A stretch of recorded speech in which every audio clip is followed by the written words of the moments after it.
امروز میخوام اسپیکر دیگه از محصولات مکسیده رو بهتون معرفی کنم.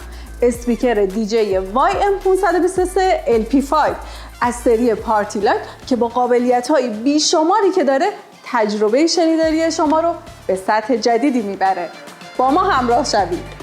مدل 523 دارای 4 ساب 12 اینچ، 2 میدرنج و 2 تیوتر که صدای قوی و با کیفیتی رو براتون پخش میکنن و با قابلیت تنظیم اکولایزر میتونید صدای موزیک رو به دلخواهتون تنظیم کنید. دارای ورودی‌های مختلف از جمله بلوتوث، IOX، مموری کارت و همچنین 2 پورت USB که یکی از این پورت‌ها قابلیت شارژ تلفن همراه رو هم داره. همچنین با دارا بودن 2 ورودی میکروفون و 1 میکروفون بیسیم و استفاده از قابلیت اولویت میکروفون میتونید از تجربه کاراوکه در کنار دوستانتون هم لذت ببرید. از دیگر ورودی‌های این اسپیکر ورودی‌های اپتیکال و کوآکسیاله که میتونید از این طریق به تلویزیون متصل بشید و با قابلیت MP5 که پخش فرمت‌های تصویری و خروجی ویدیو تجربه تصویری و شنیداری رو در کنار هم داشته باشید.